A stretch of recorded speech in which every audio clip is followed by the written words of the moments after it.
Bismillahirrahmanirrahim. Assalamualaikum warahmatullahi wabarakatuh. Terima kasih. Selamat bertemu kembali dengan saya Rahayu MPD.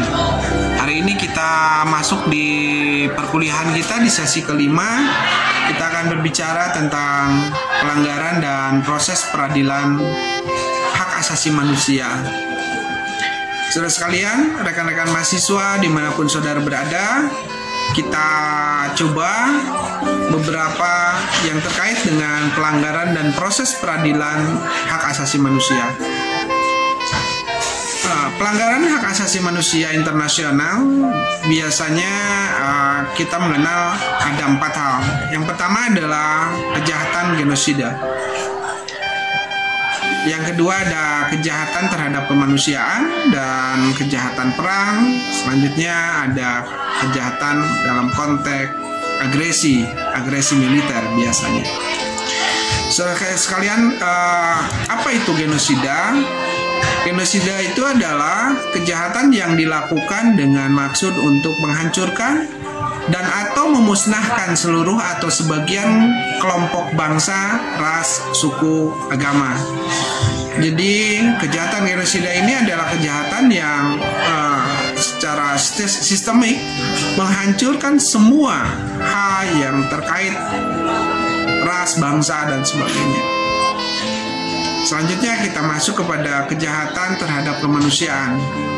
Kejahatan terhadap kemanusiaan adalah perbuatan yang biasanya dilakukan sebagai bagian dari serangan yang meluas atau sistemik yang diketahuinya bahwa serangan tersebut ditunjukkan secara langsung terhadap penduduk sipil. Makanya kita tahu bahwa di dalam Konvensi Perang Jenewa, hal-hal yang tidak boleh dilakukan ketika agresi adalah pembantaian masyarakat sipil. Rekan-rekan mahasiswa dimanapun saudara berada, salah satu contoh yang kejahatan genosid adalah pembantaian etnis di Yugoslavia. Selanjutnya ada juga contoh kejahatan terhadap kemanusiaan adalah seperti kita tahu bahwa hari ini agresi militer Israel ke Palestina ini adalah salah satu contoh pasukan senjata Israel yang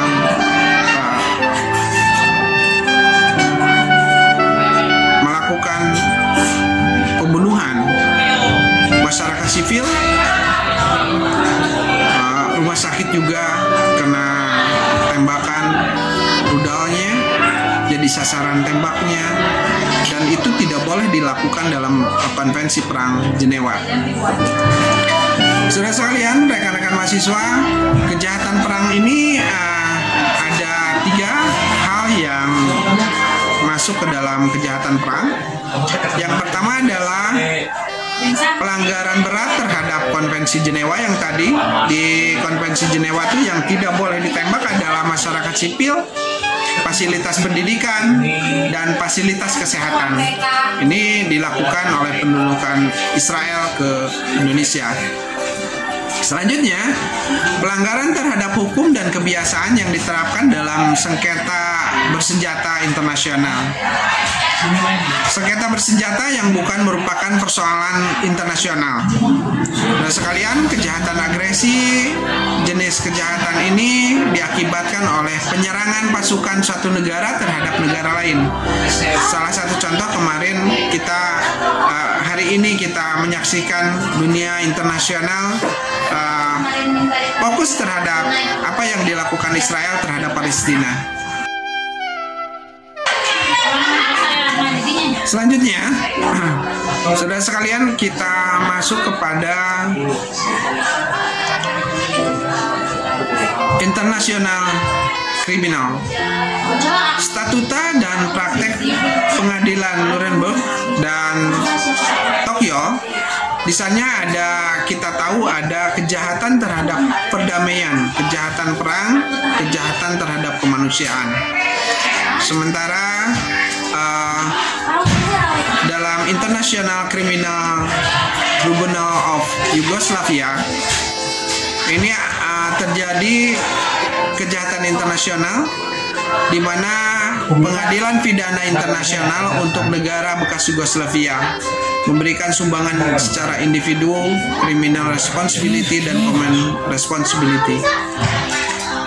Saudara sekalian, selanjutnya alat ukur dalam evaluasi pembelajaran pendidikan Pancasila dan kewarganegaraan terkait dengan International Criminal Tribunal of Rwanda.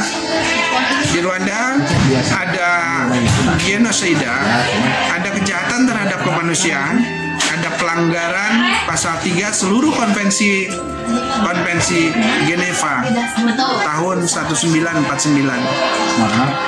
Selanjutnya kita masuk kepada Statuta Roma, di mana di dalamnya ada genosida, ada kejahatan terhadap kemanusiaan, ada kejahatan perang dan kejahatan agresi. Rekan-rekan mahasiswa dimanapun saudara berada, proses peradilan HAM internasional. Di dalam proses peradilan HAM internasional dibutuhkan sebuah lembaga peradilan yang bersifat internasional. Dalam hal ini adalah peradilan supranasional yang dimana memiliki yurisdiksi atas wilayah negara-negara secara internasional dan memiliki kekuasaan untuk mengadili dan menghukum para penjahat kemanusiaan. Dalam hal ini PBB juga membentuk Komisi untuk Hak Asasi Manusia. Rekan-rekan mahasiswa dimanapun saudara berada, ada sumber kewenangan hukum dan legitimasi jurisdiksi internasional. PBB sebagai badan internasional dan dukungan prosedural dari ini anggota-anggotanya khususnya melalui Dewan Keamanan. Tanpa persetujuan PBB tidak mungkin ada pengadilan supranasional. Selanjutnya, di berbagai konvensi dan traktat internasional. Traktat ini adalah perjanjian dua negara. Misalnya Konvensi Jenewa tahun 1949, Konvensi Genosida tahun 1948, dan Statuta Roma tahun 1998. Selanjutnya asas hukum umum. Dalam hal ini priority norma of international law, yakni norma-norma fundamental yang diakui oleh masyarakat internasional berstatus superior terhadap norma-norma lain.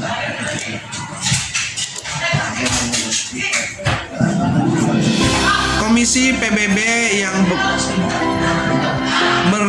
bekerja dalam konteks ini adalah yang pertama adalah mereka akan melakukan pengkajian terhadap pelanggaran baik dalam satu negara atau secara global.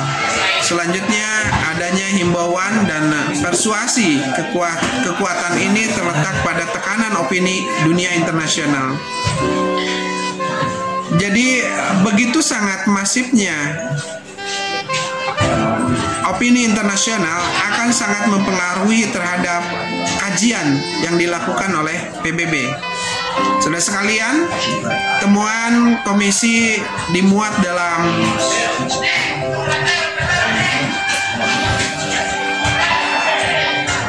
sidang umum PBB, nanti akan disampaikan di dalam sidang umum PBB. Temuan-temuan yang dilakukan komisi PBB ini akan disampaikan dalam sidang umum PBB, meskipun ada beberapa negara yang memiliki hak veto. Selanjutnya, Mahkamah Internasional secara segera melakukan penyelidikan, penahanan, dan proses peradilan atas temuan dan pengaduan baik oleh negara atau warga negara anggota PBB.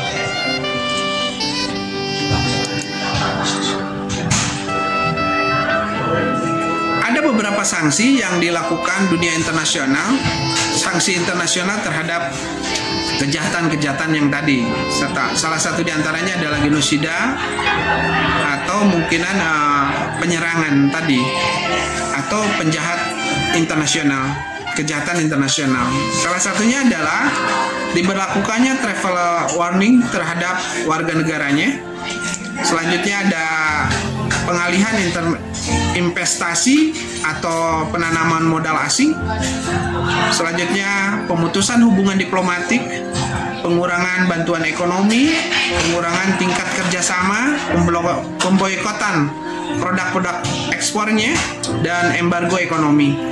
Ini adalah yang bisa dilakukan terhadap kejahatan-kejahatan perang dalam dunia internasional.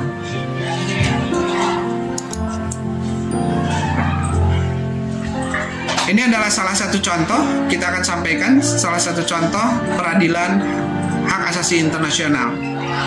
Atas dasar Deklarasi Moskow 1 November 1943, tokoh Nazi diadili dan setahun kemudian mengadili 99 orang terdakwa, diantaranya adalah 12 diantaranya dijatuhi hukuman mati. Jurisdiksi ini menyangkut 3 kategori, diantaranya adalah criminal against peace dan war criminal.